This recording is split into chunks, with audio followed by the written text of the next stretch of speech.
warahmatullahi wabarakatuh. Izin memperkenalkan diri, nama saya Angelika Rusmala Putri. Saya mahasiswi IAIN Metro, Prodi S1 Perbankan Syariah.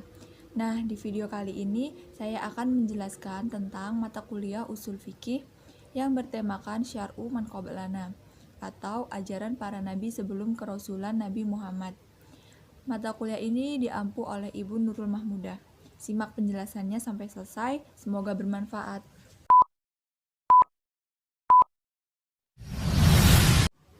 Nah, yang pertama yaitu ada pengertian syar'u man qablana. Syar'u man qablana adalah ajaran-ajaran para nabi mengenai hukum-hukum syariat sebelum Nabi Muhammad SAW diturunkan, seperti syariat Nabi Ibrahim, Nabi Musa, Nabi Isa, dan lain-lain. Nah, di sini juga ada beberapa pendapat dari para ulama. Yang pertama yaitu ulama usul fikih berkata bahwa syariat para nabi dahulu yang tidak tercantum di dalam Al-Quran dan Sunnah Rasul tidak berlaku bagi umat Islam, sebab kedatangan syariat Muhammad telah menghapus ajaran-ajaran tersebut. Nah, yang kedua yaitu ulama usul fikih berkata bahwa syariat para nabi yang tercantum di dalam Al-Quran dan Sunnah adalah berlaku bagi umat Islam jika ada ketegasan bahwa syariat itu masih berlaku, misalnya berkurban, puasa, dan lain-lain. Nah, selanjutnya yang ketiga yaitu ulama usul fikih berselisih, berkata bagaimana jika ajaran tersebut tercantum di dalam Al-Quran dan Sunnah, namun tidak ada ketegasan bahwa hukum itu masih berlaku bagi umat Islam, tidak pula ada penjelasan tentang pembatalannya. Misalnya, hukum kisos bagi orang yang memukul kepala, maka ia harus dipukul kepalanya juga. Sebagaimana yang telah terdapat dalam surat Al-Maidah ayat 45 yang kurang lebih artinya sebagai berikut.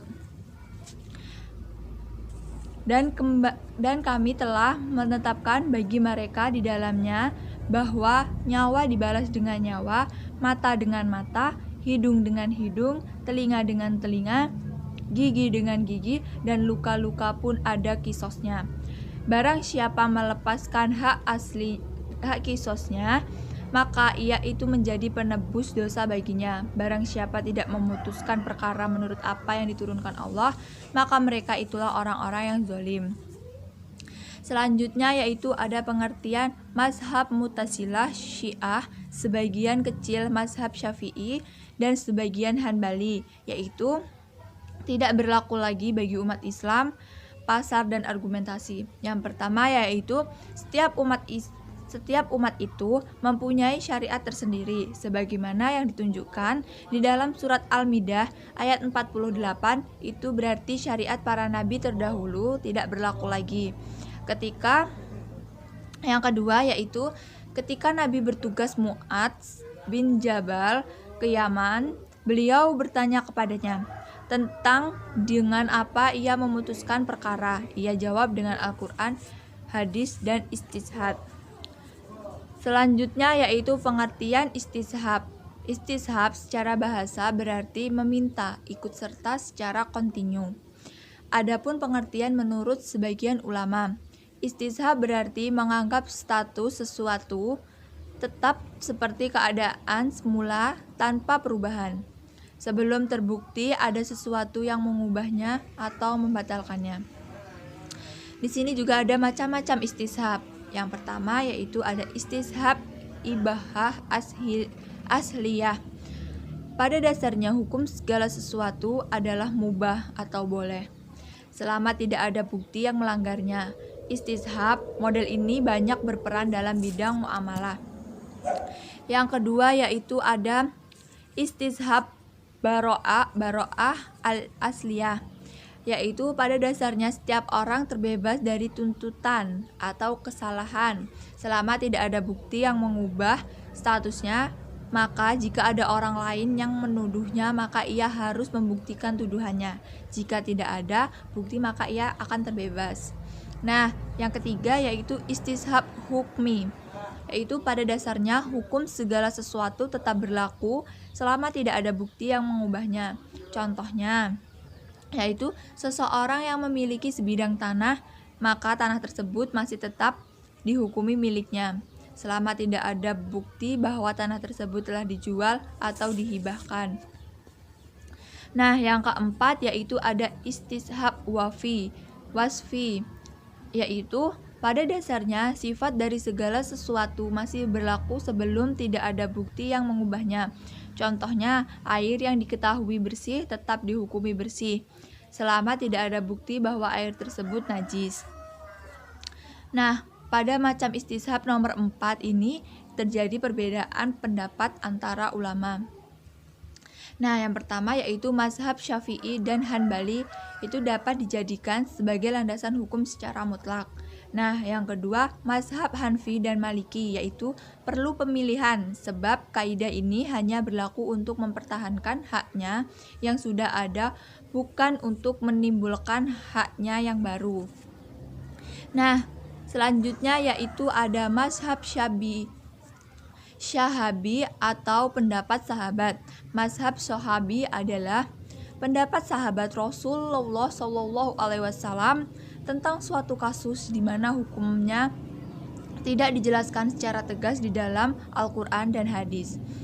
Sedangkan yang dimaksud dengan sahabat adalah setiap orang Islam hidup bergaul bersama Nabi dalam waktu yang cukup lama serta menimba ilmu dan Rasul. Nah, di sini para sahabat tersebut antara lain yaitu Umar bin Khattab, Ali bin Abi Thalib, Abdullah bin Mas'ud, Zaid bin Sabit, Abdullah bin Umar, Aisyah, dan lain-lain. Nah, di sini juga ada macam-macam mazhab Syahabi, yaitu yang pertama ada fatwa sahabat yang bukan hasil istishadnya, tetapi kemungkinan besar berasal dari Rasul. Yang kedua yaitu ada fatwa sahabat yang disepakati oleh mereka. Semua hal ini dikenal dengan ijma sahabat. Yang ketiga yaitu ada Hanafiyah, Malikiyah, Syafi'ah, sebagian Hanbilah. Fatwa sahabat dapat dijadikan pegangan generasi sesudahnya. Yang keempat yaitu Mu'tazilah, Syiah, dan sebagian Hanbilah. Fatwa sahabat tidak dapat dijadikan sebagian pegangan generasi sesudahnya. Sekian penjelasan dari saya. Apabila ada salah kata, saya mohon ampun. Saya akhiri. Wassalamualaikum warahmatullahi wabarakatuh. Menjadi hebat itu tak hanya berwawasan luas, tapi juga memberi makna. Suasana belajar yang memberi motivasi dan prestasi membuatku makin yakin kuliah di tempat ini. Di sini kamu ditempa menjadi pribadi hebat dan bermanfaat. Di sini aku hadir bersama mimpi-mimpiku, melangkah satu demi satu untuk masa depan. Institut Agama Islam Negeri Metro atau IAIN Metro merupakan institusi Islam negeri yang ada di kota Metro, tepatnya di Jalan Ki Hajar Dewantara nomor 15A Iring Mulyo, Kecamatan Metro Timur, Kota Metro, Lampung. Di kampus ini terdapat 4 fakultas. Yang pertama yaitu Fakultas Tarbiyah dan Ilmu Keguruan. Yang kedua ada Fakultas Usuluddin, Adab dan Dakwah. Yang ketiga ada Fakultas Ekonomi dan Bisnis Islam. Yang keempat ada Fakultas Syariah. Saya salah satu mahasiswi IAIN Metro, bebas sampah, bebas narkoba. Buruan gabung di kampus IAIN Metro agar kita menjadi mahasiswa yang memberi makna dan berinspirasi. Karena kampus IAIN sangatlah berkualitas